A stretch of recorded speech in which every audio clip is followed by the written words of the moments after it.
বাংলাদেশ নিয়ে ভারতের প্রধানমন্ত্রীর কার্যালয়, বিদেশ মন্ত্রক, জাতীয় নিরাপত্তা উপদেষ্টা এবং কেন্দ্রীয় স্বরাষ্ট্র মন্ত্রকের মধ্যে বারবার সমন্বয়ের অভাব হচ্ছে কেন?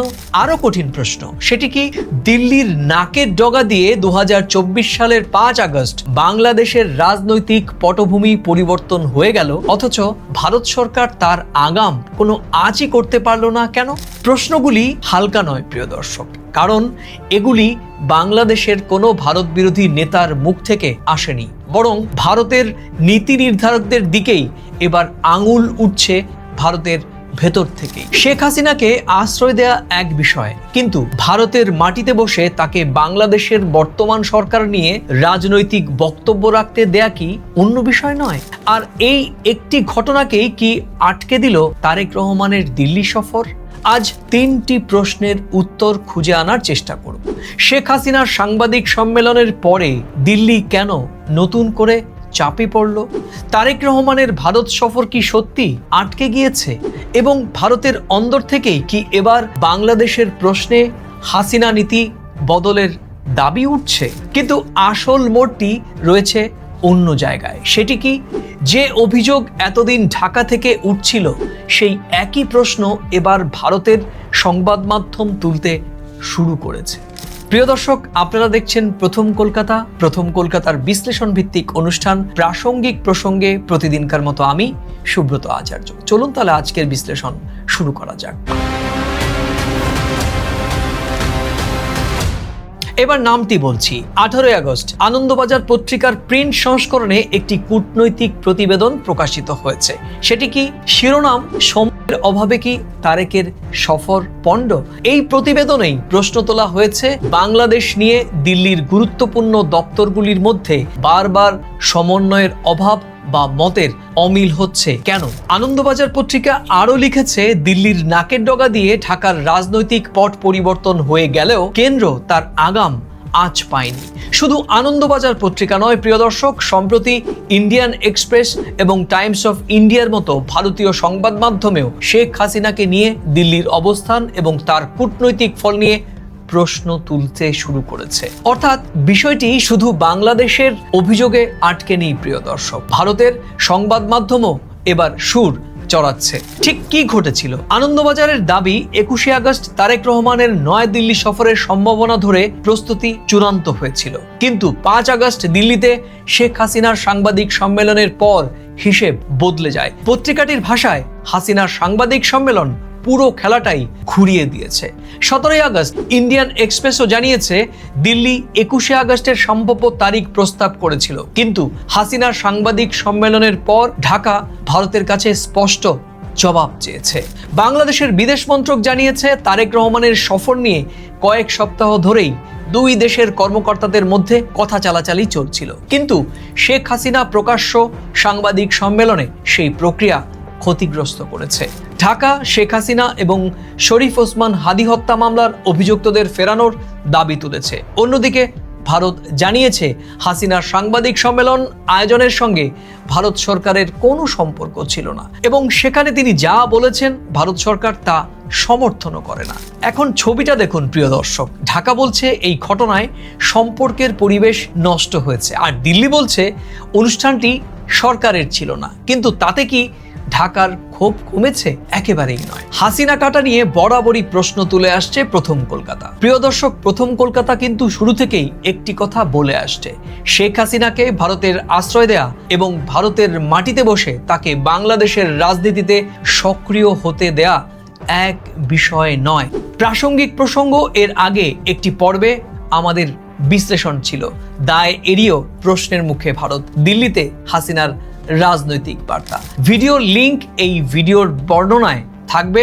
আজকের এই ঘটনাটি আরো পরিষ্কার বুঝতে চাইলে আগের সেই বিশ্লেষণটি একবার দেখে আসতে পারেন। আর সেই আলোচনায় আমি পরিষ্কার করে বলেছিলাম, ভারত বাংলাদেশের সম্পর্ক মেরামতের পথে শেখ হাসিনা এখন একটি বড় কাঁটা হয়ে উঠেছেন। আজ ভারতের একাধিক সংবাদ মাধ্যমও প্রায় একই জায়গায় প্রশ্ন তুলেছে। এবার বলবো তারেক রহমানের চাপ কোথায়। তারেক রহমান এখন দিল্লি গেলে বাংলাদেশের রাজনীতিতে তাকে কঠিন প্রশ্নের মুখে পড়তেই হবে। ভারত যদি হাসিনার প্রত্যর্পণ নিয়ে কোনো স্পষ্ট জবাব না দেয় আর সেই অবস্থায় তারেক দিল্লির আমন্ত্রণ গ্রহণ করেন, তাহলে জামায়াত এবং ভারত বিরোধী অংশ তাকে আক্রমণ করার সুযোগ পাবে। তারা বলবেন ঢাকা আপত্তি জানানোর পরেও তারেক রহমান দিল্লির ডাকে সাড়া দিয়েছেন। আর অন্যদিকে ভারতের সমস্যাও কম নয় প্রিয় দর্শক। সেটি কি, ঢাকা চাইলেও দিল্লি শেখ হাসিনাকে রাতারাতি ফেরাতে পারবে না। প্রত্যর্পণ চুক্তি থাকলেও আইনি প্রক্রিয়া রয়েছে। অভিযোগ, আদালতের রায়, নথি এবং ভারতের আইন, এ সব কিছুই বিচার করতে হবে।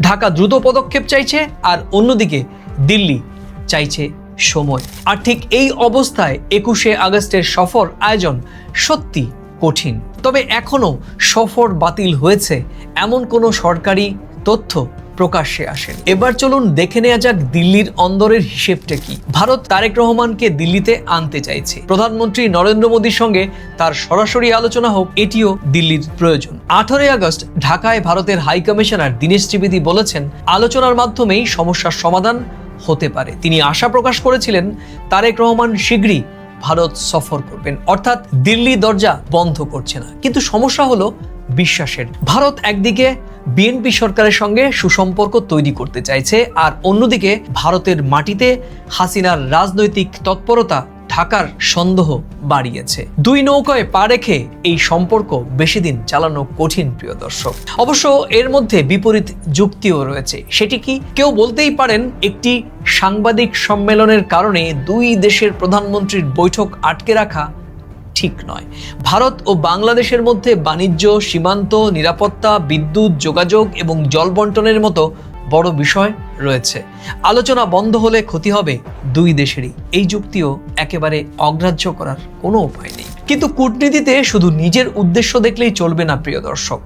অন্য দেশ ঘটনাটিকে কিভাবে দেখছে সেটিও বুঝতে হবে। বাংলাদেশের মানুষের বড় অংশ যদি মনে করেন দিল্লি এখনো শেখ হাসিনার রাজনৈতিক অবস্থানের পাশে রয়েছে, তাহলে ভারতের সম্পর্কে অবিশ্বাস আরও বাড়াবে। এবার আসি বিশ্লেষণের শুরুতে যে জায়গাটির কথা বলেছিলাম সেখানে। আনন্দবাজার লিখেছে, ভারত সরকারের একটি অংশ অন্য অংশের বিরুদ্ধে অভিযোগ করছে। তাদের বক্তব্য, বাংলাদেশ নিয়ে ভারতের নীতিতে যে আওয়ামী ভাষ্য তৈরি হয়েছে তা এবার কিছুটা লঘু করা প্রয়োজন। এই একটি কথাই গোটা প্রতিবেদনের আসল নির্যাস প্রিয় দর্শক। সেটি কি? দিল্লির নীতি আওয়ামী লীগ এবং শেখ হাসিনাকে ঘিরে রয়েছে, আর এই অভিযোগ এতদিন বাংলাদেশের বিভিন্ন রাজনৈতিক দল করত। তবে এবার কূটনৈতিক সূত্রের ভিত্তিতে ভারতীয় এই প্রভাবশালী বাংলা সংবাদপত্র দাবি করছে, ভারত সরকারের অন্দরে একই প্রশ্ন উঠতে শুরু করেছে। এবার আমার বিশ্লেষণের কথায় আসি প্রিয় দর্শক। এসব তথ্য যদি একসঙ্গে দেখার চেষ্টা করি, তাহলে আমার বিশ্লেষণ বরাবরের মতো পরিষ্কার। শেখ হাসিনাকে আশ্রয় দেওয়া ভারতের আইনি এবং কূটনৈতিক সিদ্ধান্ত, কিন্তু সেই আশ্রয় যদি বাংলাদেশের রাজনীতিতে ভারতের পক্ষ নেয়ার বার্তা দেয়, তাহলে ক্ষতি ভারতেরই। তারেক রহমানের সফর আপাতত অনিশ্চয়তায় পড়েছে। এখন নজর থাকবে দুটি বিষয়ের দিকে। সেটি কি? হাসিনার প্রত্যর্পণ নিয়ে দিল্লি ঢাকাকে ঠিক কি জবাব দেয়, আর তারেক রহমানের ভারত সফরের নতুন দিন ঘোষণা হয় কিনা। দর্শক, এবার আপনাদের কাছে আমার প্রশ্ন, ভারতের বাংলাদেশ নীতি কি একজন নেত্রী এবং একটি দলকে ঘিরেই চলবে, নাকি বাংলাদেশের বদলে যাওয়া বাস্তবতা বুঝে দিল্লি এবার নতুন পথে হাঁটবে? প্রিয় দর্শক, আজ এ পর্যন্তই। আবার দেখা হবে নতুন কোনো প্রাসঙ্গিক প্রসঙ্গের বিষয়ে বিশ্লেষণ নিয়ে। ততক্ষণ ভালো থাকুন, সুস্থ থাকুন, সবাই নিরাপদে থাকুন। আর এই বিশ্লেষণের কোন অংশের সঙ্গে আপনি একমত বা কোন অংশের সঙ্গে আপনি ভিন্নমত, বা গোটা আলোচনা বা বিশ্লেষণের সঙ্গে আপনি ভিন্নমত বা সহমত হতেই পারেন, আপনার মূল্যবান মন্তব্য মন্তব্যের কলামে লিখে জানাতে পারেন। আর একই সঙ্গে এই ভিডিওটি ভালো লাগলে নিজেদের মাঝে শেয়ার করে দিতে পারেন। নমস্কার।